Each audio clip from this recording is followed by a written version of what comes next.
After 25 years running into burning buildings, dodging collapsing roofs, and pulling people out of places they thought they'd never escape, I figured I'd seen the worst of humanity: greed, panic, desperation. But nothing prepared me for Linda, the HOA queen of Maplewood Lane, who turned my quiet retirement into a war over a tree, a road, and a fire that changed everything. This is the story of how one woman's obsession with control burned her world to the ground, and how I learned that sometimes the real fight isn't against flames, but against the people who start them. I moved to Maplewood Lane to get away from the chaos. My back was shot, my hands ached from years gripping hoses, and my heart was heavy with memories of calls that didn't end well. I wanted peace, a small house, a porch to drink my coffee on, and a big old sycamore tree in my front yard that felt like it had been there forever, its branches stretching like they were holding up the sky. The neighborhood was postcard perfect. Tidy lawns, kids on bikes, neighbors who nodded but didn't pry. I thought, this is it, Jack, this is where you finally rest. But Maplewood had an HOA, and I didn't think much of it until Linda Harper showed up at my door, clipboard in hand, smile sharp as a razor. Linda wasn't her real name, but the type press slacks, perfect hair, the kind of person who'd fine you for breathing too loudly if it wasn't in the bylaws. She ran the HOA like it was her personal kingdom, and for some reason, she decided I was public enemy number one. Maybe it was because I skipped her welcome brunch, or because I wore work boots instead of loafers. Or maybe it was my little herb, garden basil, and thyme growing wild in a corner of my yard that set her off. 2 weeks in, I got my first citation: unapproved vegetation, section 12C. I laughed, thinking it was a joke. I'd spent decades fighting fires, and now I'm getting written up for herbs? I trimmed the plants back, not because I cared about the rules, but because I wanted to keep the peace. Big mistake. That was like waving a white flag in front of a bull. Linda started circling my place like a shark. She'd walk her little terrier, Pippin, past my house every morning, snapping photos when she thought I wasn't looking me mailbox with a speck of rust, my hose coiled improperly, my sycamore's branches hanging a foot too far over the sidewalk. Each time, a new fine landed in my mailbox, each one signed with her loopy signature. I ignored most of them, figuring she'd get bored, but then she set her sights on my tree. One day, I'm out front pulling weeds, sweat dripping down my neck, when she marches up with 2 HOA lackeys: Tom, a guy who looked like he'd memorized the rulebook in his sleep, and Susan, who nodded at Linda like a bobblehead. "That tree's a hazard, Jack," Linda says, pointing at my sycamore like it's a ticking bomb. "It's over the setback line, and it drops branches in storms." I stand up slow, my knees creaking. "It's been here 50 years, Linda. Had it check it, it's solid." Her eyes narrow, and she says, "We'll see about that." I knew right then this wasn't about the tree. This was about her needing to win. Things got ugly fast. A week later, I find a neon green notice taped to my door: mandatory HOA meeting at Linda's house. It wasn't an invitation, it was a summons. I went, mostly because I was curious, maybe because I thought I could reason with her. Her place was like a museum: white carpets, fake flowers, little flags along the walkway like she was staging a photo shoot. Inside, 5 HOA members sat around her dining table, all staring at me like I'd robbed a bank. Linda pulls up a slide: show me garden, my firewood, my tree, all zoomed in like crime scene photos.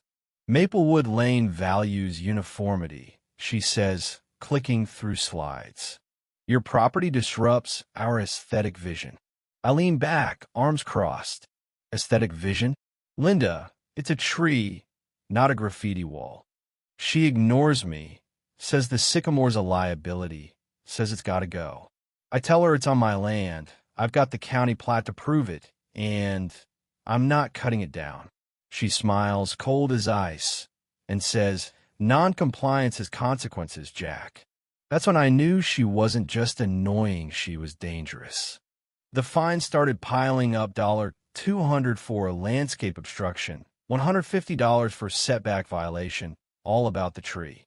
I fought back, got a city arborist to confirm the sycamore was healthy, got paperwork showing it was 100% on my property. I sent copies to the HOA, thinking facts would shut her up. They didn't. Linda doubled down. I started seeing unmarked trucks parked down the street, guys with clipboards eyeing my yard. One morning, I catch a contractor measuring my tree's trunk with a tape. "Who sent you?" I ask. He mumbles something about HOA orders and bolts when I pull out my phone. I started keeping a log, dates, times, photos, videos. Years in the fire service taught me, when someone's coming for you, evidence is your shield. Then came the day I'll never forget. I'm driving home from the hardware store, humming along to some old Springsteen, when I see me sycamore, my beautiful, stubborn tree, lying across Maplewood Lane like a fallen giant. The trunks blocking the whole road, branches splintered, sawdust everywhere. It wasn't a storm, wasn't lightning. The cut at the base is clean, mechanical, stinking of chainsaw fuel. I get out of my truck, legs shaky, heart pounding like I'm back in a burning building. And there's Linda, standing on her lawn with a coffee mug, smirking like she's just checkmated me. "You did this," I say, my voice low, trembling. She shrugs. "The HOA deemed it unsafe, Jack. You were warned." I point at the road. "You blocked the whole damn street." She sips her coffee, says, "An unfortunate necessity. Maybe plant something smaller next to me, a nice little shrub." I'm shaking now, not just angry but gutted. That tree wasn't just wood, it was my anchor, my proof that life could still grow after all the ashes I'd seen. And she'd killed it to prove a point. I called the cops, the city, my old buddy Mike, the county fire marshal. I took photos, videos, everything. The police said it was a civil matter, but Mike was pissed. "Jack, she's blocked the only way in or out of this street. No fire truck, no ambulance, no things getting through." I nodded, staring at the wreckage. "She did on purpose, Mike." He shook his head. "She better pray nothing goes wrong." But Linda didn't pray. She doubled down, filed some fake HOA emergency safety form claiming the tree was about to fall. She even had a report from some sketchy arborist later. I found out it was her brother-in-law, a guy who mows lawns for a living. The tree stayed there, a barricade of spite. Mail stopped. Trash piled up. The Hendersons, an older couple down the street, couldn't get their medical van through for their heart appointments. Neighbors started whispering, then talking, then shouting. I showed them my videos, Linda directing the crew, the chainsaw, the deliberate way they dropped the tree to block the road. People were furious, but Linda just kept sending out her cheery HOA newsletters, calling it a temporary inconvenience. I filed a lawsuit, property destruction, trespassing, endangering public safety. My lawyer, a guy I'd once pulled out of a smoking apartment, said, "Jack, we'll bury her in paperwork." Mike sent the HOA a letter on fire department letterhead, warning that the blockage was a legal liability. I posted it on the community board, right where everyone could see it. Linda stopped smiling at me after that. Then the storm came. It was a Tuesday, sky heavy with thunderclouds, the kind of air that makes your skin itch. I'm on my porch, watching the wind pick up, when I see Linda walking Pippin in a bright yellow raincoat. "Might want to move that tree before the storm hits," I call out. She glares, says, "Not my problem anymore, Jack." I lean forward. "County says it's still your mess, Linda. They're investigating you and the HOA for this." Her face tightens, but she just turns away. That night, the sky breaks open, lightning, wind, rain like a fire hose. Around midnight, I hear it, a siren, sharp and urgent, stuck somewhere down the hill. I grab my boots, my flashlight, and run out into the storm. The tree's still blocking the road, and 2 fire trucks are stranded at the bottom, one jackknifed in the mud. A firefighter shouts over the rain. Fire at 22 Maplewood Lane. It's bad. My stomach drops. That's Linda's house. I sprint up the hill, rain stinging my face, and see Ither big, fancy house swallowed in flames, the roof glowing orange, windows shattering. Linda's in her yard, soaked, screaming, Pippin's inside. Do something. But the trucks can't get through. The crew's shouting into radios, trying to find another route. But there's nothing, just that damn tree. Her tree blocking the way.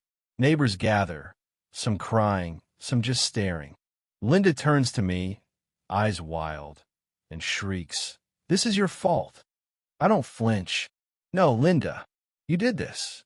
The fire rages for almost an hour before they get a truck through a back alley, tearing through fences to reach her place.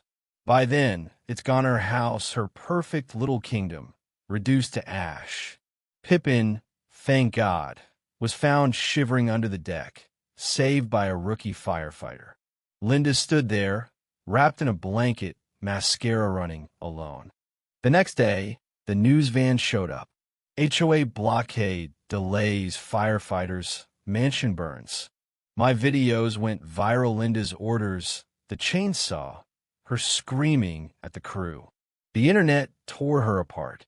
Neighbors started talking, sharing their own stories, fines for kids' toys, banned flower pots, threats over holiday lights. The HOA meeting that week was a circus. Every seat was taken, people standing in the back, furious. Susan tried to spin it, talking about reviewing protocols, but someone yelled, "You let her block the road." I stood up, held up my arborist report, my footage, Mike's letter. "This wasn't about safety," I said. "It was about power," and almost killed us all. The room erupted. They voted Linda out that night. I ran for HOA president, not because I wanted it, but because someone had to stop this nonsense. I won. We dug deeper. A forensic accountant found $90,000 in fake invoices, ghost contractors, padded fees, all signed by Linda and her buddy Tom. The DA got involved in embezzlement, fraud, property destruction.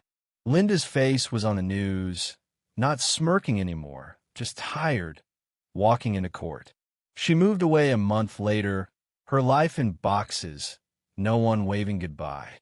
We used the recovered money to fix the neighborhood new sidewalks, a playground, a community garden where my sycamore used to stand.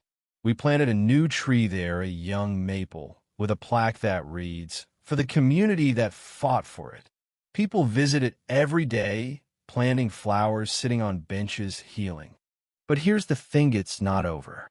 A week after Linda left, I found a note under my door. "You won't win forever." No signature, just sharp, angry letters. Maybe it was Linda. Maybe it was someone else who liked the old way of things. Power doesn't vanish. It just hides. I kept that note, added it to my files, because I know this fight isn't just about one tree or one Karen. It's about what happens when we let people twist rules into weapons, when we stay quiet because it's easier. I'm not quiet anymore. Neither is Maplewood Lane. So what do you think? Was Linda just a bully, or was she a symptom of something bigger? Have you dealt with an HOA nightmare? A neighbor who thought they owned the block? Drop a comment. Share your story. I want to hear it. Because one voice, one fight, can change a street and maybe a whole lot more.